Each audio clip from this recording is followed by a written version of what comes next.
Chapter 233. Switch. I had some experience with prison escape on more than one occasion. I escaped from minimum security prison at Lorton just to break into the female prison next door, just to get some head from a female prisoner next door. She was my homegirl. Her name was Cedar. Back then, reckless young men turned the female prison to a sex haven. The female prisoners loved the determination of the young generation to give them the penetration they were so craving for. Sierra didn't masturbate. I was the one she was waiting for. She stayed the course for me to come up and slay her raw. They looked forward to that demonstration. Men breaking into their prison after count time. It was a celebration that released their frustration in their downtime. Sitting in a filthy prison didn't sound fine. The main thing we had to avoid was the lesbians, because sometimes we were competing for the same girl. And when that same girl saw me, it was chow time. I also switched places with my brother. Once at Lorton at Occoquan at the age of 17, and once at Cedar Knoll juvenile prison while he was being held at the age of 16. At the tender age of 15, right before our 16th birthday, we were both on the way to punish a dude that owed us $18,000 and got sidetracked by a disrespectful female and her boyfriend.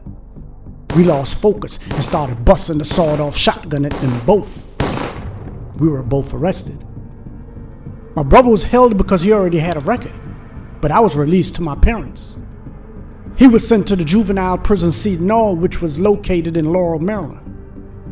Within a week of his arrest, he had planned on escaping. He said he was missing out on too much money, so he was ready to leave. My pops convinced him not to escape because we didn't need the cops coming to our home. We didn't need the extra heat.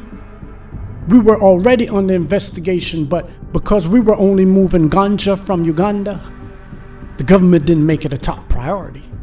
And 1,000 pounds of the plant carried no substantial time for an American gangster just getting out of Pampers. We was only 15. It was only possession with intent to distribute marijuana, carrying a maximum of 90 days. But it was so much weed in our house that it would take all day to remove it, not to mention the Dirty Harrys and the llamas. We came up with another plan. I would switch with him every 2 weeks until whatever time he received was finished. This would kill a few birds with one zinger. He could still be on the streets to handle his business without being on the run, and I could take the time to calm down my extremely itchy trigger finger. Cedar Knoll was extremely lax. It was a minimum security facility. Kids escaped all the time. They had outside job and school assignments along with unsupervised home visits. It also had no fence. He told me everything I needed to do over the phone, and the next day I drove close to the prison and parked on the side of the road. Within 15 minutes, he came running out of the woods and hopped into the car. We switched clothes and I ran back into the prison. Mr. Mowat, what are you doing out here at this time of night? A counselor yelled as soon as I got onto the compound. I was just getting some fresh air so I don't hurt anybody. Okay, you're not supposed to be out here. Go back to your building. I knew exactly where to go, and I went straight to my brother's bunk. 2 weeks later, we switched again. We did this for a few months until my father asked me to go to Jamaica with him to take care of some business. A couple days after we arrived in Jamaica, I woke up to find that my pops was gone. He took my passport and he left me at my grandparents' house.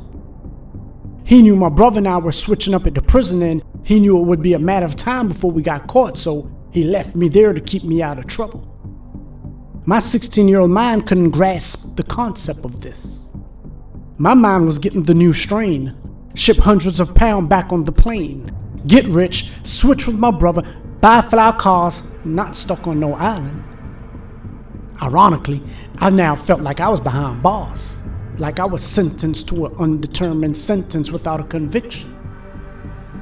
I laid in the bed just staring at the white walls, trying to figure out how to escape this prison.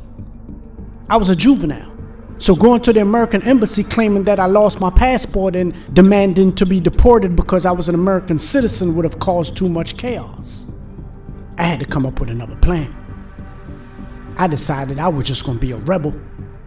By getting on my grandparents' last nerves, I would force them to send me back to America.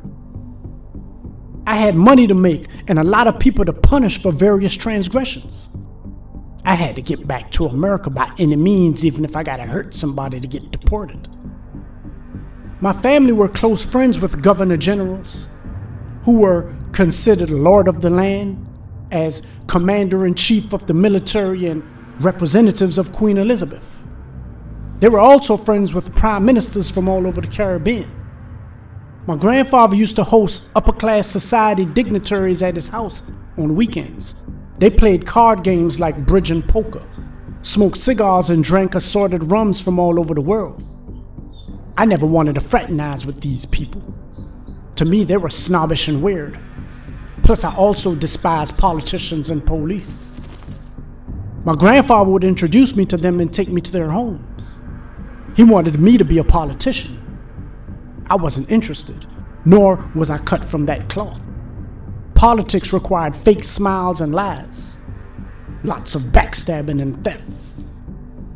I wasn't even interested in the politicians' daughters, though I ended up having relations with more than one of them.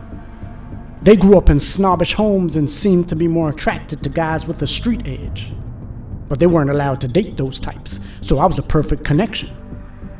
I wasn't tripping though. My only interest was to get back to the US.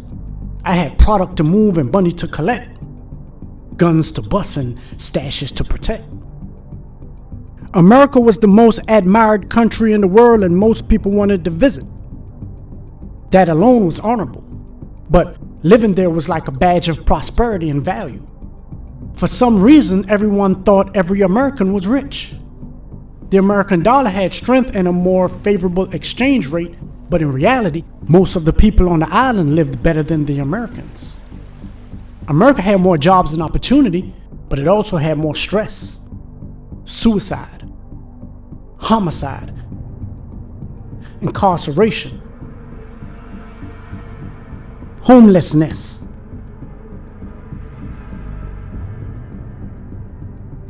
Sicknesses, depression, and everyone was on some form of medication. Most Americans didn't enjoy the sun. The summer months were short, and in those months, everyone was in their AC. So in turn, our vitamin D levels were low, which gave us a weak immune system.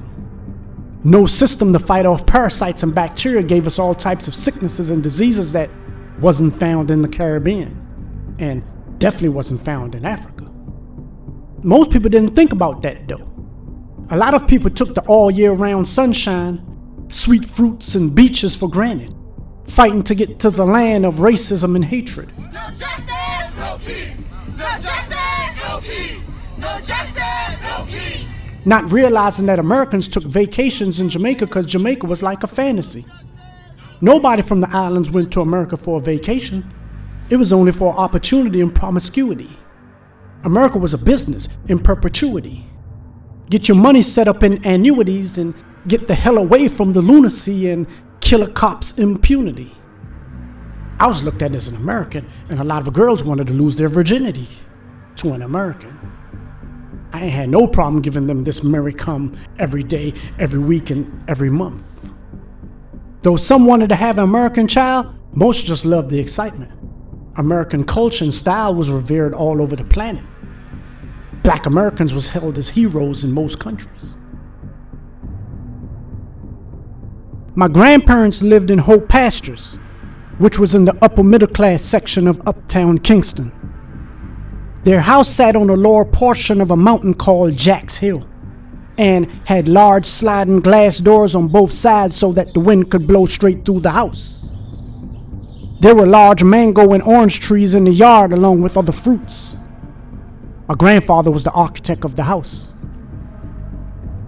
The house was less than 2 miles from the University of West Indies, which everyone called UWI. It was the top university in the Caribbean.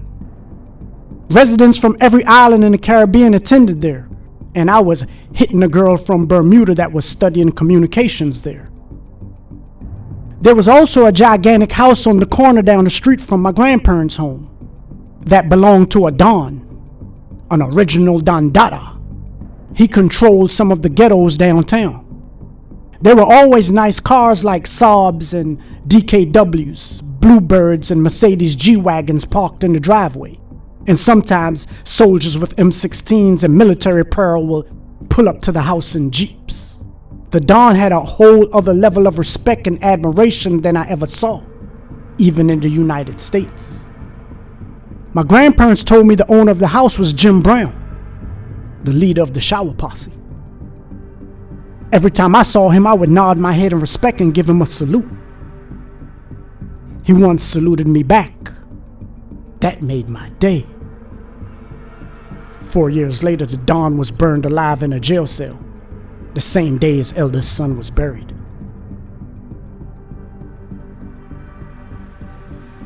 Chapter 236, Sentencing, 2006. They say you study a man's past, you can predict his future. I started hustling in 1983. I was 12 years old working in weed houses for the older dreads, bagging up nickel bags to be sold through a mail slot in the door, getting paid $50 a day while they were bringing in over $10,000. Now it was 2006, 23 years later, and here I was preparing to be sentenced for 4 convictions, including ecstasy possession and weapons violations. This would be my 4th prison bid. This would be the 4th time I'm sentenced to do prison time. And this one was coming out of the 4th Circuit for a 4th Amendment violation. In between all of these 14 years of bids, I only did 18 months in society. It was depressing, because on my last bid, I said my last bid was my last bid. And now, here I was, starting on a new bid, swearing it would be my last bid. In 1989, I was sentenced to 7 to 22 years for 2 attempted murders. In 1995, after beating 2 murder cases, I was sentenced to 5 years by the parole board. In 2002, after beating a federal gun case, I was sentenced to 2 years by the parole board again. And now, I have made doing prison time a full-time career choice. I was an old-timer, a certified crash dummy. I was now facing 16 years and 4 months, but the prosecutor was asking for 30 years and the judge agreed that I deserved at least 30. My lawyer objected. The government presented their argument to the courts of why I fit under the extreme circumstances category, which is needed for them to go outside of their own guidelines. They explained why my crime was more extreme than the sentencing guidelines. I resisted arrest. I fought the cops. I reached for a weapon. I threatened to kill them. I had semi-automatic assault rifles converted to fully automatic. All of the weapons were loaded. I had body armor. I had terrorism paraphernalia. I had a long history of violence dating back 3 decades to the mid-'80s. I served time in notorious prisons. I had documented violence in prison. I had a gun assault conviction. I was charged with murder on more than 1 occasion. I was just released from prison on another gun charge which was dismissed on a technicality. I was a leader of the 1st and Kennedy Street crew, one of the most violent crews in DC. My brother was serving 35 years for racketeering. Benny Lee Lawson was one of my close associates. I'm a large-scale drug dealer. It went on and on and on until I started to yawn. As I listened, I actually sounded horrible, even to myself. I sounded like a monster. But I was just an enterprising young entrepreneur that refused to be a victim in a notorious profession that had one major requirement: either leave victims or become one. My happenstance or maybe even choice of profession was the problem. Finally, the judge said, "The courts agree. Mr. Mowat deserves at least 30 years, though he's only facing 16. But she asked for documented proof of all these allegations to enter into the record. The government wasn't able to provide any. They were so confident that they brought no documents to substantiate their claims, so they asked for an extension to retrieve the necessary documents. My lawyer immediately objected, and the objection was sustained. The government had over 2 months to produce the documents to substantiate their claims, so the judge continued with the sentencing. She scolded the prosecutors for not being fully prepared. She was looking forward to giving me the 30. She was excited about giving me the 30. Now she was disappointed. Now she was pissed. I was then sentenced to 197 months with 5 years of supervised release and a $1 million fine.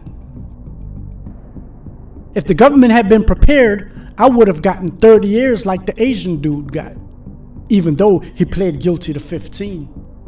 I would have gotten only 5 years less than what my brother has. It was 2006, and I was given a 2020 release date. I also had 8 years left to serve on parole on my old 1989 conviction. And judging from my history with the parole board, I might make it home by 2026, around the same time as my brother.